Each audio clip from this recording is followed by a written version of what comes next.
Hey, Cavs fans. Welcome to another episode of the Cavs Pick and Roll podcast, the podcast for diehard fans by diehard fans. I'm Alex, and I am here with Corey. How's it going, Corey? Alex, I have very exciting news. All right. Let's hear it. It's happened. It's happened. It's happened. All right. I'm excited. Dylan Windler has played NBA minutes for the Cleveland Cavaliers this year.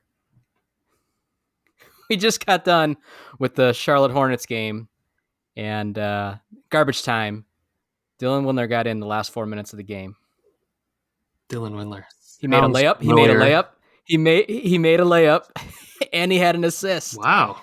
And people on Twitter are losing their minds. Did he hit a three? Nah, he hit a layup. He hit a layup. He's our new Kyle Korver, man. He's gonna be jacking threes left and right. I'm telling you. I don't know about that. But yeah, man, the Cavs, they just got done winning a basketball game, so that puts me in a good mood whenever they beat up on a team, especially a team that they should, like the Charlotte Hornets, Alex. Yeah, Charlotte Hornets. It's so weird how the scheduling has been, too, with the Cavs. I was just going to say playing the Heat back-to-back and then playing the Hornets back-to-back. It's like, who made this schedule? It was a 4-game road trip, but they only played 2 teams. So it was just, very weird. But the Cavs went 3-1 on that road trip. And so I felt like, hey, that's solid. I couldn't have asked for more. Yeah. They could have won that second Heat game, but, I'm still pretty happy with how they played on this road trip. Yeah, especially getting wins on the road, which is what they struggled with all season. So it's good to see them. And kind of a playoff atmosphere, too, to get some wins on the road. I mean, this is a good test of what's to come. Yeah, totally. And it's at a good time. There's only a couple weeks left of the regular season. So, again, it's the Charlotte Hornets, but still, those road wins help build that confidence, and they're going to need that, come playoff time. You got to win games on the road if you're going to advance. So, it was a good victory tonight. No Donovan Mitchell. They rested him. And no Jared Allen, which we'll get into that here in a little bit. But, despite not having those two guys, Old Reliable stepped up to the plate. Cedi Osman, man, had himself one heck of a game, finished with 24 points. I don't know how many threes he knocked down, but he hit a bank shot 3. He hit a buzzer beater 3 to end the third quarter. He was just unstoppable and just brought energy, as he usually does. And Cedi had a great game, led all scorers. He was Donovan Mitchell tonight. Wow. Basically. Jeez, man, that's some praise. Yeah. What's funny about that is I was just watching the episode of The Road Back that you had talked about last episode, and it started out with showing Cedi's highlights of it, one of his career nights, and he's going 6 for 6 shooting from 3. So that's kind of funny that happened tonight. Yeah, it's still crazy to me that all I used to say on this podcast was get him out of here. But the last 2 seasons now, I think moving from that starting position to the bench role is part of it. But man, he's found a good place on this roster, and I do sometimes wonder why he can't get consistent minutes. It feels like he has a night like this, and then he doesn't play for like 3 games. It kind of goes back to JB's rotations that we kind of talked about last episode. But man, when you call his name, he has been reliable more times than not here, as of late. So it was nice to see him provide that spark. Evan Mobley was dominant, 26 points. Charlotte had no answer for him. Mm-hmm.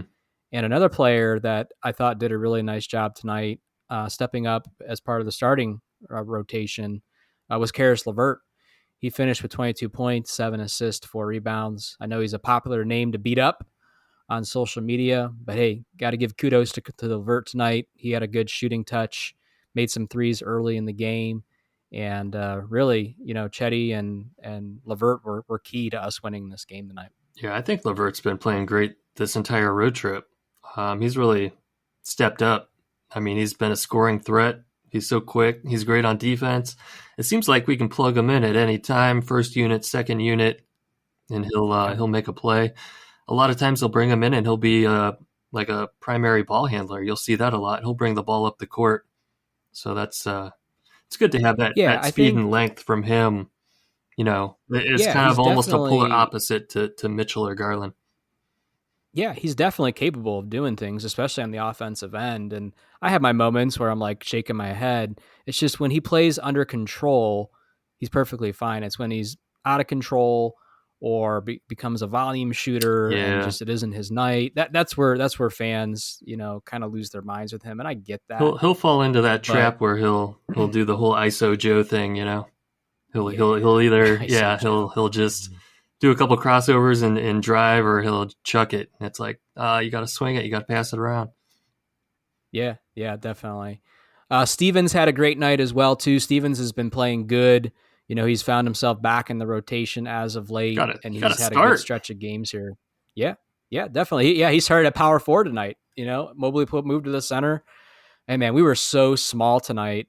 At one point, it was like Rubio, Garland, Okoro, Stevens, and maybe Levert out there together. Like, you know what I mean? But it kind of worked because, all those guys are fast and athletic and stuff like that. But, again, the Cavs were somewhat fortunate of the team they were playing against.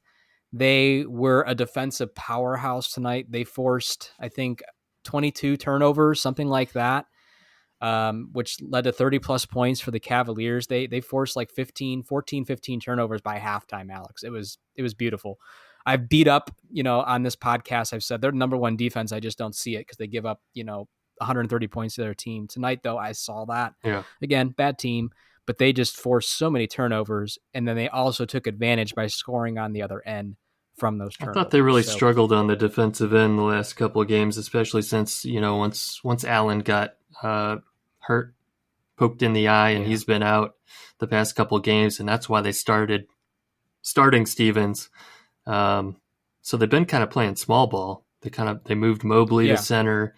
They've been plugging Stevens into the starting lineup. So Right. kind of hurt him a bit Yeah. on defense, and you could really tell. Yeah, definitely. I mean, not having a guy like Allen out there is going to make an impact on the defensive end. It changes your starting lineup, so obviously not the ideal scenario to have a key piece missing from your roster. But again, the Cavs, I mean, this box score is just beautiful to see, well rounded out scoring. Rubio was also, I thought, aggressive and played well, just running that second unit and just all around. Like Okoro didn't have a good game, and Dean Wade got 19 minutes, but just couldn't do anything out there, unfortunately. Nice to see him back out there, though. He hasn't been getting much playing time lately, but no points, no assists, no rebounds. He had a couple looks, Alex, wide open threes. They just weren't going down for him, but hopefully, if he's going to start getting some minutes again, he can get back on the swing of things and start making, contributions for this team. Yeah, quite a few players got some run tonight that you don't typically see, right? Oh yeah, Uh, at the very end of the game, man, the Cavs were up big, and yeah, Windler came in. Danny Green got in there. Isaiah Mobley got in there, and Sam Merrill, who you were praising last episode, got some run too. All those guys played like the last 4 minutes of the game, just garbage time. And so, kind of nice to see some different players out there sometimes. sounds like almost the entire Cleveland Charge team got Yeah, some run. I said, yeah, I was like, before we started recording, I'm like, oh, Alex, are you watching this game? And I'm like, dude, like I listed off all those people that were in. He's like, are you watching the Charge game or the Cavs game? I'm like, no, I'm watching the Cavs, man. So Isaiah it Mobley was out nice. there. Yeah, yeah, man, it was good. It was good. So the Cavs win the second game against Charlotte. The previous game, Alex, they did a pretty good job there too. It was a bit of a closer game. The Cavs were actually down by halftime, I think like by 7 points or something like that. Just didn't play too great. And the second half, though, they were able to outscore them, basically late in the game, the fourth quarter, 33-19. And they end up winning it 114-108.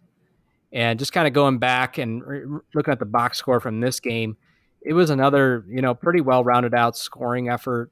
Mitchell played this game. He dropped 23. Garland had 28. Garland was Yeah, fantastic this Garland game. went off.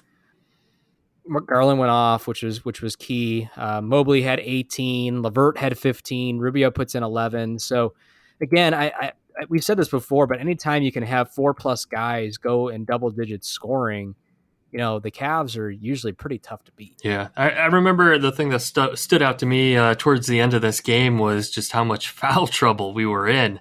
I mean, Mitchell got in early foul trouble. He finished the game with 5 fouls. Okoro had 5 fouls. Stevens had 5 fouls. Is like, boy, we need to finish these guys off before all our main players are fouled out. Yeah. Yeah, totally. But the Cavs were able to get the victory. Robin Lopez got some minutes out there. Another guy that I've been seeing getting beat up a lot on social media lately as well. But you got to play him, man. You got no Jared Allen. You got no other bigs. You got to give him some run. Chetty Osman, night and day from today's game to that game. He only played 8 minutes, had 3 points. So, just kind of did a complete 180 this game. But we definitely needed him without having Mitchell out on the court. So this was a good game. And, I always, whenever we play the Hornets, I've said this before too, I always like watching Terry Rozier, local guy. He drops 27 that game. Scary Terry, man. Still doing his thing in the NBA all these years later. Yeah. A couple of quality wins against the Hornets. It's too bad they didn't have Oubre out there or LaMelo Ball out there, but still a really good team. It always seems like we struggle against Gordon Hayward for whatever reason. So I'm glad he didn't destroy us. I was going to say that was the other part that I secretly kind of enjoyed the most was I was like, oh yeah, Gordon Hayward's in the freaking NBA still, and he's playing. I remember year one of us doing this podcast, Alex, Gordon Hayward was on the Celtics. And I remember us talking about him being he would be a good second star veteran player to come to Cleveland and join Colin Sexton and the young guys because, he doesn't who's going to come to Cleveland? Oh, Gordon Hayward would be good and pair him up with Kevin Love. And I don't know if you remember that, but that's where we were a couple years ago. And then he had the injuries and, he's capable still. He doesn't look the same from what I remember from years ago, but it was just kind of interesting seeing him out there and just kind of running around in an NBA jersey again. He dropped 16 that game.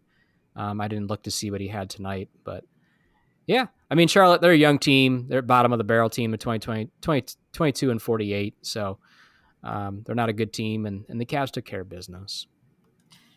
Yeah.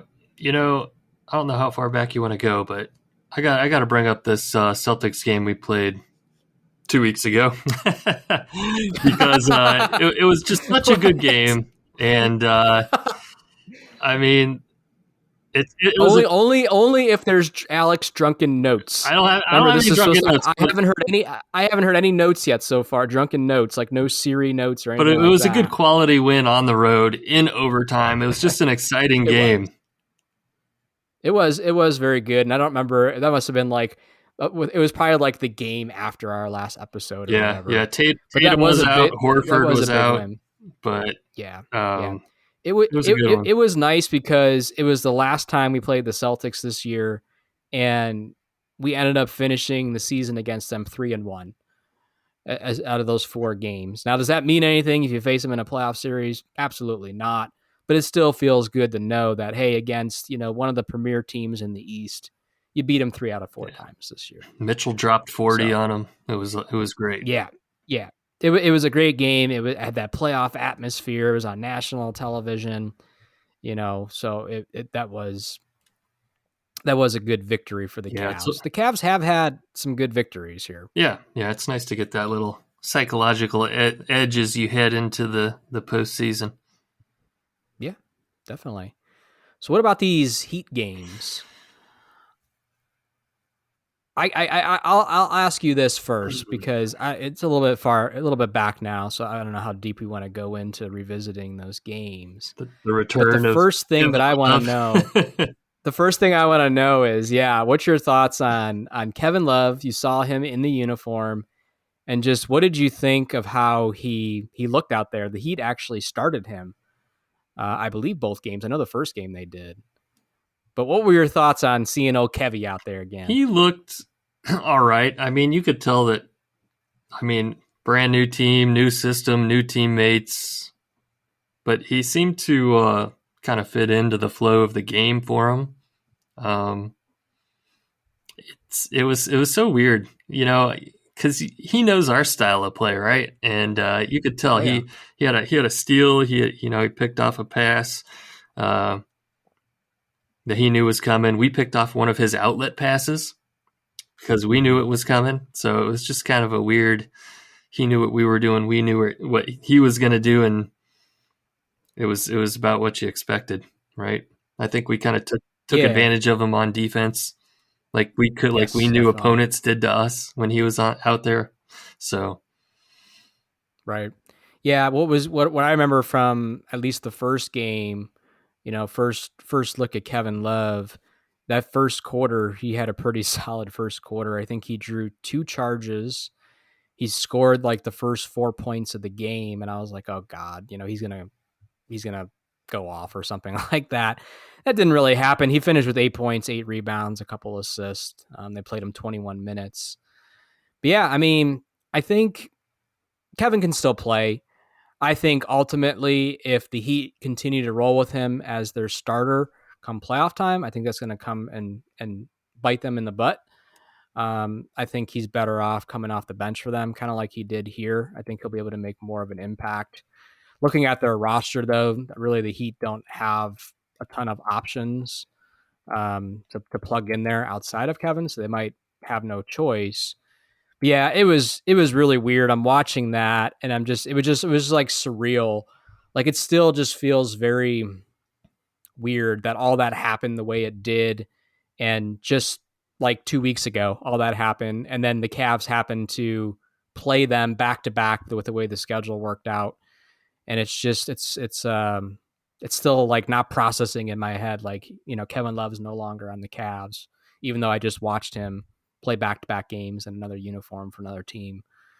Um, but it was a pretty close game. I mean, the Cavs pulled out the victory, 104-100. I thought that was a very solid, win as well. It's a playoff team. They're going against a team that's trying to rise up in the seedings. I'm sure Miami is trying to avoid a play-in game if they can. So it was nice getting that first victory against them in Miami. yeah, We always kind of don't know what we're going to get when we go on the road, and it was nice to see them get a quality win against a pretty quality team. and we went into almost like a playoff rotation, right? We only played our top 8 guys, so Yeah, that's yeah. 1, 2, 3, 4, 5, 6. Yeah, I haven't looked at the box score. We only played 8 yeah. guys, So we went to and, like our and our playoff rotation basically with only playing Stevens, Rubio, and Levert off the bench, which is something you would right. do, late in a playoff game. So that was interesting to see. Yeah, and we kind of touched base on that last episode. I was talking a little bit about JB's rotations and how it's felt like he's kept it a little bit short as of late. And I don't know if that's because he's trying to figure out maybe what his rotation is going to be come playoff time. But that was one of the nice things about tonight was, his rotation was forced to be expanded due to having 2 players out. And I'm not talking about the garbage time when Windler came in. I'm talking about, Dean Wade getting minutes, Chetty Osman getting minutes. Chetty didn't even play in this Miami game, for example. And Wade look what didn't he did play, tonight.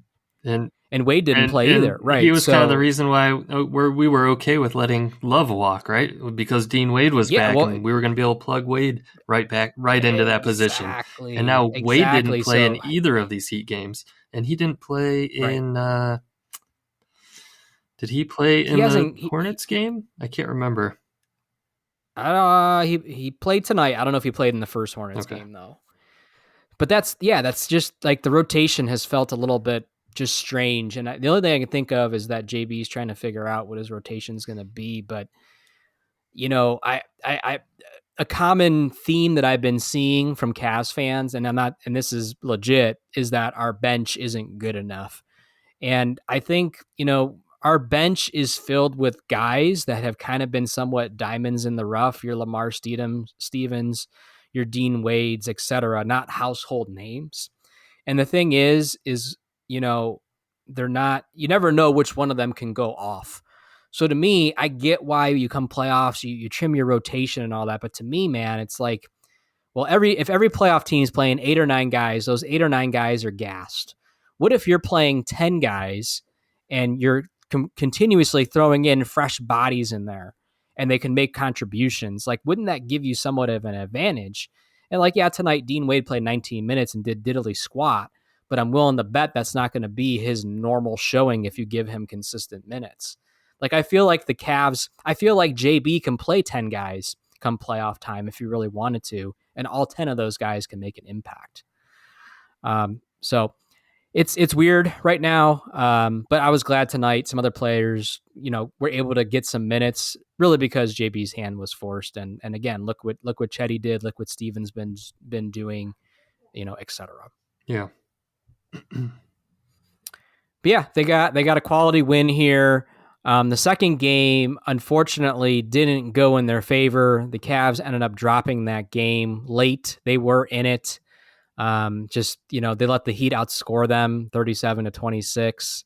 This was the game, Alex, that Jared Allen got hurt late in the game with his eye injury. And we all remember what happened with Darius Garland with his eye injury. Mm-hmm. So, man, I don't know if we would have won the game or not if Allen wouldn't have gotten injured. I think there was 3, 4, 5 minutes left in that game when that happened, and it was still pretty close. But losing Allen is always going to hurt you. We've said multiple times, over the last couple seasons now, he's really the heart of this team. Yeah, that was losing Allen was a tough loss, especially in that game because it was such a tight game. But man, when he got raked across the face like that, yeah, like you said with Garland, I was pretty worried, if he was going to have surgery or what, he was going to be out for some significant time. But it sounds like it won't be too bad. I heard he was questionable tonight. Yeah, he's basically like day to day, is what he's listed at. He was listed as questionable. He obviously didn't play. And I don't know if like the Cavs are just buying themselves time until they truly know. Like, I don't know. Part of me still thinks like, okay, it's good that they didn't come out right away and say he's going to be out for 3 weeks. And they listed him as questionable / day to day. But I'm still like, it's still too new. Like, it feels like we need to get a couple more days yet. But I feel like I'm worried that the Cavs are going to announce like tomorrow, after reevaluation, Allen's going to miss the next couple of weeks or whatever. And that would just, it's kind of like last year. We lost Allen. I forget exactly when, but it was towards the end of the year. Remember, he came back actually that second play-in game that we lost. But we lost Allen last year at a crucial time, and I don't want to see that happen again. He's too important to this roster to not have there for this home stretch going into the playoffs. Who's that on that picture you got back there behind you? I can't quite make it out. Yeah, so I didn't brief you on that. I decided to show a former Cavalier some love, as we like to do here on the Cavs Pick and Roll podcast. That is the 1997-1998 Cavs media guide. So now that I told you that, do you have any guesses who that might be? Is that Terrell Brandon? No. I can't tell. Who do we trade Terrell Sean for? Kemp? It's Sean Kemp. It was Sean Kemp, in the news lately. That's why I decided to show him some love, because everybody was quick to assume. It was first reported that Sean Kemp was involved in a drive-by shooting, and what ended up happening was somebody was trying to steal his car. He came up on them and he drew his gun, and he wasn't in a drive-by shooting. There's no Ja Morant stuff going on over here. Oh. That was low, but he's a teammate with Dylan Brooks, and we hate Dylan Brooks here in Cleveland. So, but I decided to show Sean Kemp some love by putting the 1997-1998 media guide up in my background. I like to change up what I have back here. I wish I had more shelving and I could put more stuff up, but yeah, that's Sean Kemp. Dylan Brooks is the new Joakim Noah. He is, and Kelly Olynyk, and yeah, man, he's a bastard. So I was actually flipping through that guide a little bit tonight, Alex. And again, these media guides, I love them because they tell you everybody on the roster, and they give you like a 1 or 2 pager on them. And they always include how we acquired them. And good old Danny Ferry was there. And every time I see it and get reminded of it, I just my heart sinks. How we acquired Danny Ferry, we traded Ron Harper and gave up 2 first-round draft picks and a second-round draft pick for good old Danny Ferry. So my God, what could have been Ah, if the Cavs didn't make that move?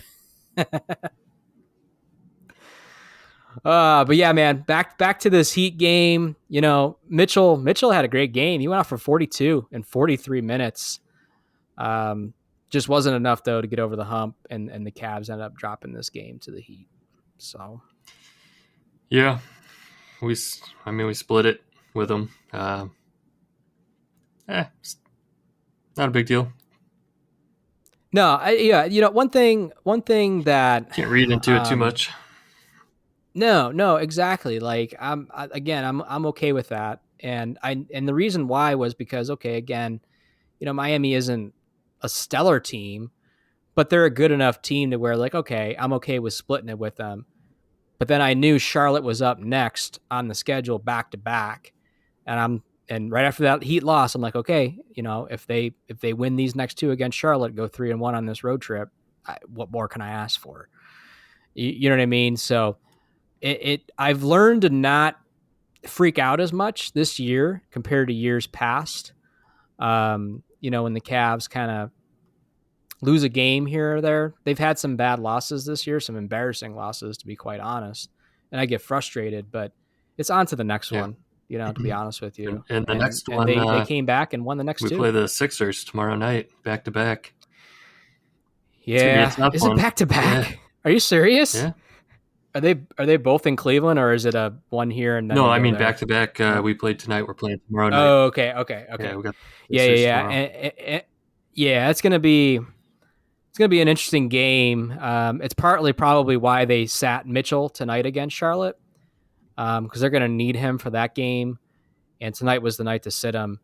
But man, the 76ers, we're not fans of them either, but they're a good team. They're a tough team, and that's going to be a good challenge for them tomorrow night. Imagine if the Cavs somehow pulled off that win tomorrow night, Alex. Yeah, that would be a good quality win, It'd be a very quality assuming win. both Embiid and Harden play. Yeah, exactly. And just kind of looking forward, like I keep seeing it. I'm going to look now because I got to see it to believe it. But I keep seeing people posting online like the Cavs have one of the easiest schedules, you know, the rest of the year. And after the 76ers, they got the Wizards at home. Then they play the Nets back to back, both in Brooklyn. What the hell's going Ooh, on? But that's kind of crucial because, you know, the Nets, they're tied right now for the 5th seed with the Knicks behind you. The Nets are probably who you want to play, but you know the Cavs should win those games. They should beat the Wizards. Good old Kevin Porter Jr. comes to Cleveland on the 26th as the Cavs play the Rockets. mm. Then we play the Hawks, the Knicks, the Pacers, the Magic, twice back to back. Wow, back to back in Orlando, and we finish our season April 9th at home against the Charlotte Hornets one more time. So yeah, man, the Cavs. I mean, they got a chance here, man, to rattle off a lot of wins here to finish this season. Um, and to start tomorrow night with the 76ers, that'd be one way to I kick don't it know. I off. think that's a tough schedule. Think so? Sixers, Nets twice. New York's been rolling. New York has been rolling. I was a little nervous a couple days ago. New York was like what a game and a half behind us. They've dropped a couple games. They dropped like 2 games or something like that, and they're 3 games behind us right now, along with the Nets. They play the Blazers tonight, which I don't have too much confidence unless Dame goes off. But the Knicks have been playing well. I think that's who we're going to end up playing in the first round. I think they're going to sneak ahead of the Nets, and they've been playing pretty good. Yeah, I mean, there's some quality teams here. Like the Hawks are decent too, um, but the Cavs should be able to win. The Cavs should be able to beat these teams. We'll see what happens. How would you feel about that? The Knicks is a first round matchup. Yeah, I think it'll be a quality series. I think the Cavs, you know, can win that series. It'll be at home, but you know, you can't do what you did the last time where you let Julius Randle just go off. You know, Brunson has been playing great all year. You know, they got Josh Hart now. Isn't like Derrick Rose still out there? I don't know. So Hartenstein's out there, Alex. You'll get to see Hartenstein at least 4 games. So I know you'll be excited about that. But yeah, I'm kind of mentally preparing for the Knicks, and I think it's going to be a challenging series. I could see it going 6 games. I think it'll be a good first test though for the Cavs. You got to remember this is going to be Garland's first playoff experience, Mobley's first playoff experience. Mitchell, first time with Mitchell with the squad. Like it's going to be a good learning experience, I think, for them if they go up against the Knicks. I think it'll better help them prepare for the second round than if we played like the Nets and just rolled them in 4 games. So it's likely to be, that's what I was going to ask. It's likely to be the Knicks, Nets, or Heat. Is there a team that you'd prefer to match up against, or one that you would prefer not to? So I mean, I would prefer the Nets because they would be the easiest. I know I just said what I just said, but out of the 3, I think it'd be the Nets. I think the team I'd want to avoid would probably be the Heat, only because Bam is pretty good out there, and Butler is still capable of going off. Like I worry more about Butler and Bam than I do Brunson and Randall, if that makes sense. What about you? Well, I don't know. The Nets have been playing really well. I mean, they've won what, 5 of their last 6? Yeah, they've been surprisingly like I think everybody was ready for them to fall off the Right. map when Irving and Durant, and they've won enough games to stay in the thick of things. Like they have a chance here to not be in the play-in game. I think they ultimately will, but they're not sitting as an 8, 9 seed, 10 seed, or so they didn't have that kind of free fall that I think everybody was expecting. Well, they're in 5th right now, I believe. Yeah. Correct. Yeah, they're the 5th seed. They're tied with New York. Yeah. I mean, I So think I would prefer to match up with the Knicks. I mean, even though it seems like we've struggled with them at times, I think they'd be an easier team to take on. Just match up player position for position with, rather than the Nets or the Heat. Yeah. I think at the same time, I think it'll be like I said before, a good challenge. The Knicks are, they're one of the teams that have kind of they had that rise a couple, what was it, 2 years ago, where they made the playoffs, them and the Hawks, and then I think they missed it last year, and now they rose back up again, and feels this time around it feels more like a sustainable thing. Like I can see the Knicks being, kind of that middle of the road playoff team for years to come. So um, it'll be a good challenge for the Cavs if they get matched up with the Knicks. And again, I think it'll be a good learning Yeah, experience for I them. think And I I think they think I come out just on don't give top. Julius Randle much respect yet. I need to Probably see him not. win. Like, Like he yeah, has like a yeah. bunch of silly antics. I don't know. He kind of reminds me of like Lance Stevenson.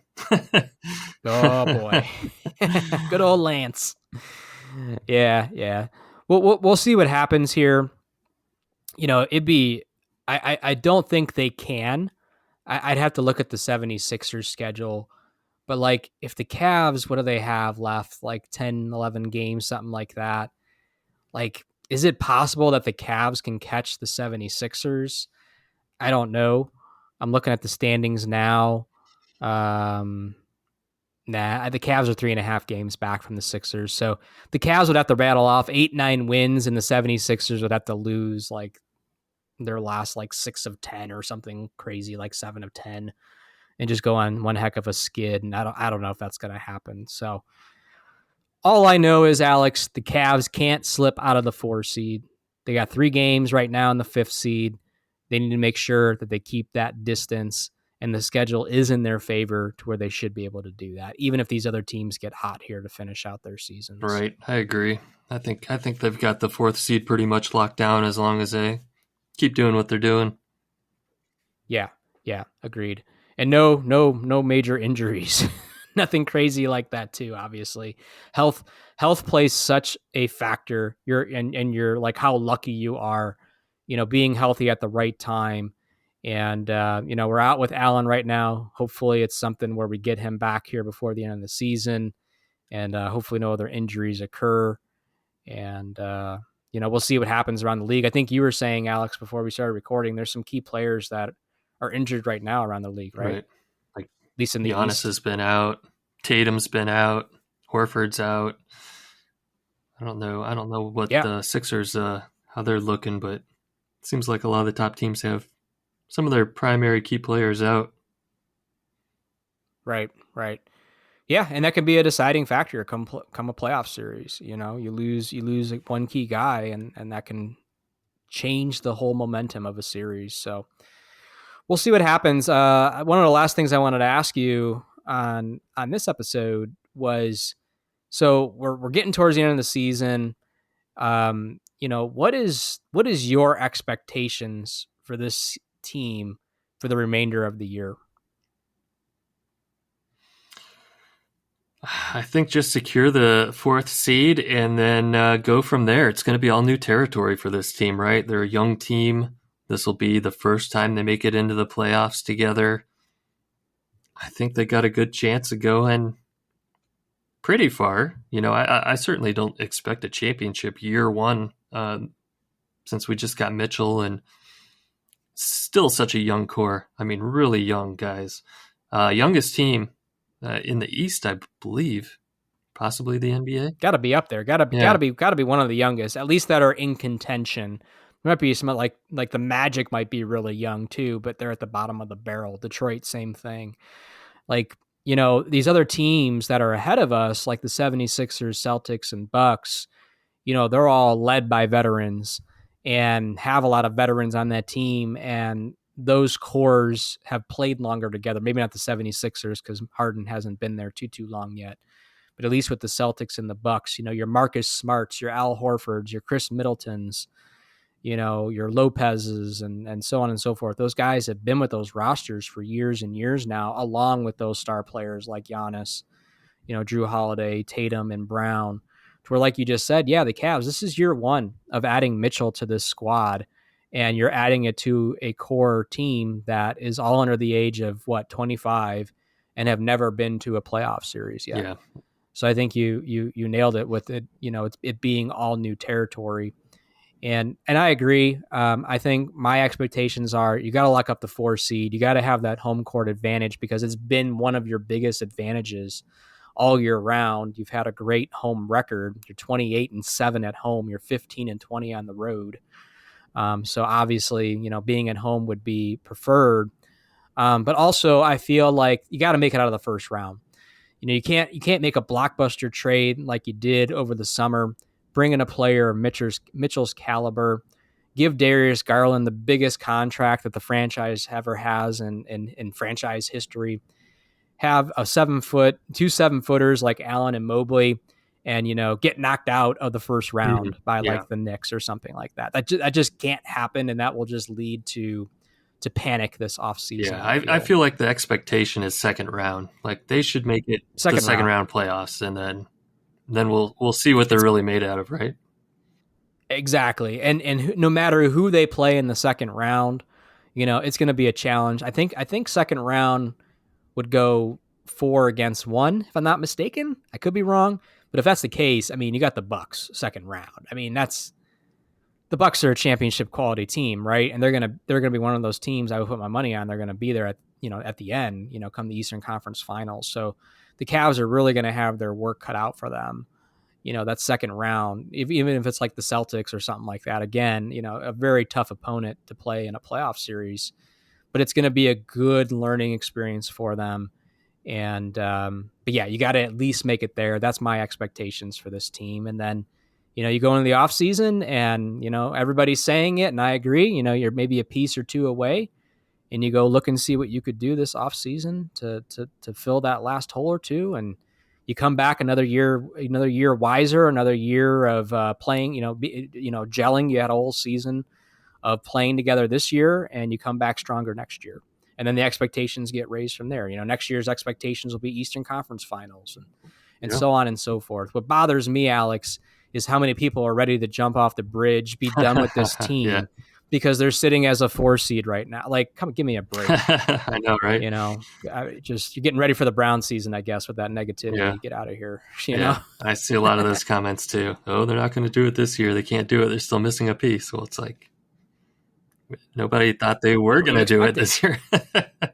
Exactly. And by the way, Alex, we kind of missed this, so maybe we'll wrap up with this. But maybe the Cavs have added that I missing was piece just going because to did say you that. You read see? my mind. Did you? That's a good segue. Did you see? Yeah. Why don't you go ahead? Drop the Yeah, news, the man. Cavs signed Sam Merrill to a multi-year deal. So, what's your thoughts on I that? like it. I'll Man, let you go I think first. Merrill's great. I think he's been balling out. He's a young kid. He's got a lot of heart, plays with a lot of hustle, a lot of energy. He can shoot the three lights out. I mean, he's a dead shot from three. And yeah, he's great. I think he's. I watched him in a Charge game. I've been watching him in a few Charge games, and he always plays really good. You can tell he's kind of like he's always like the leader out there, right? He's the one that's doing all the communicating with the offense.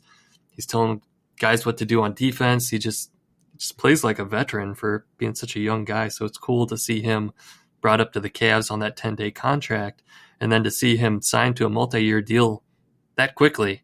That's yeah, the kid's something special, and I'm glad he's getting this chance. Yeah, I'm not against it, but what is interesting to me is the timing of it. The Cavs signed him to a 10-day contract prior.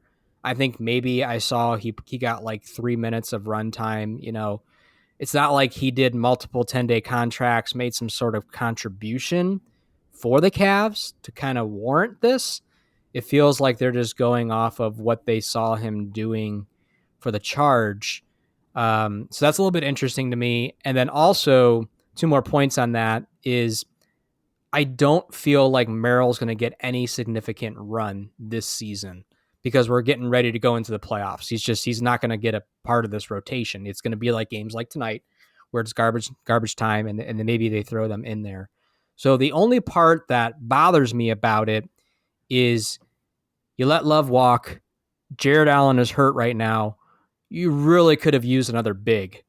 And we talked about that in the last episode. And oh, by the way, you still have guys like Dylan Windler on the roster. You have Nato on the roster. You have Rubio on the roster. Like, you have so many guards on this team.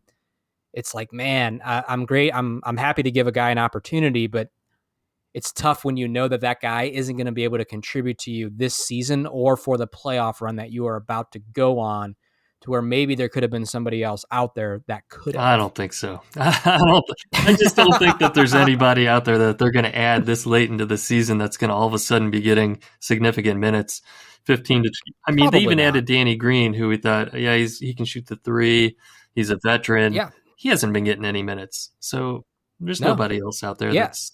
It's just, yeah, I totally agree. It's more of an insurance policy because, like, Allen's out right now. What if Robin Lopez gets hurt against the 76ers team? Now you're really hurting. You don't have Kevin Love, you don't have Allen, you don't have Rolo. You know what I mean? So, Isaiah. now Lamar Good Stevens Isaiah. is Isaiah, I guess. But yeah, it's just interesting. And then, yeah, we have Danny Green, who we brought in and doesn't get any minutes. Like, we just have so many guards that it's like we just feel so top heavy, and our bigs are really slimmed down now, to where I just feel like, if this Allen injury ends up being significant, meaning he misses multiple weeks of time, it just puts us at a little bit more risk, in my opinion. But we'll see what happens. And again, happy for Merrill. I would love to see him get some run out there. Again, we're going to be playing some bottom feeder teams, so maybe there'll be some more scenarios where he can get some run, and I can kind of see him in action. But yeah, the Cavs, man, kind of made that last roster move of the season and gave him a 3-year deal. I didn't see any numbers on it or anything like that, but a lot of people are speculating it's probably like a Dean Wade contract, something that's obviously pretty team friendly, I would imagine. You're right, though. We probably should have got like Dwight Howard maybe from Taiwan. Cousins, Marcus Cousins was another name I heard out there. Boogie. Just bring in all the the guys with locker room problems. What's Drummond doing these days? Yeah, he's still playing, man. I think he's still out in Chicago. I don't know. He's riding somebody's bench. Yeah.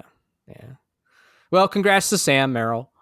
Looking forward, he could see what he could do in a Cavs uniform, but I won't hold my breath that it's going to be very much He's this going to year. shock But you. hey, we'll get to He's going see to him. shock. He's going to shock all of you. He's Shock going the to shock world. Cavs Nation. Oh my gosh! You heard it here Alex. First. Well, Sam Merrill. It's the future. There you go. There you go. Alex is buying his jersey day one when it's available on the Cavs team shop. He's gonna go look as soon as we're done recording. So, all right, Alex, let's wrap this one up. Unless you got anything else. I don't have anything else. All right. Well, Cavs fans, want to thank you as always for tuning in and listening. And Alex, you want to let them know where they can follow us and connect with us. Follow us on Twitter at Cavs Pick and Roll. Shoot us an email, cavspickandroll@gmail.com. We've got an Instagram, Cavs Pick and Roll, Facebook page, Cavs Pick and Roll Podcast. Hit our YouTube channel. You can watch us if you want. That's kind of weird.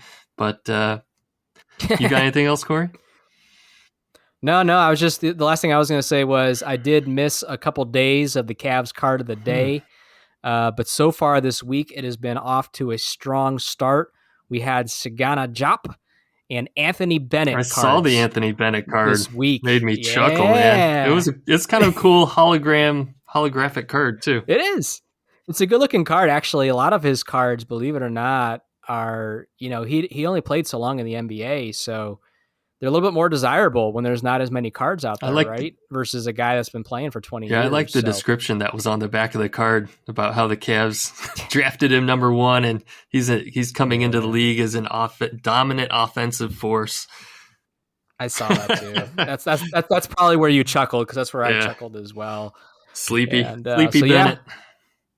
Yeah. Yep. I enjoy posting those type of ones too.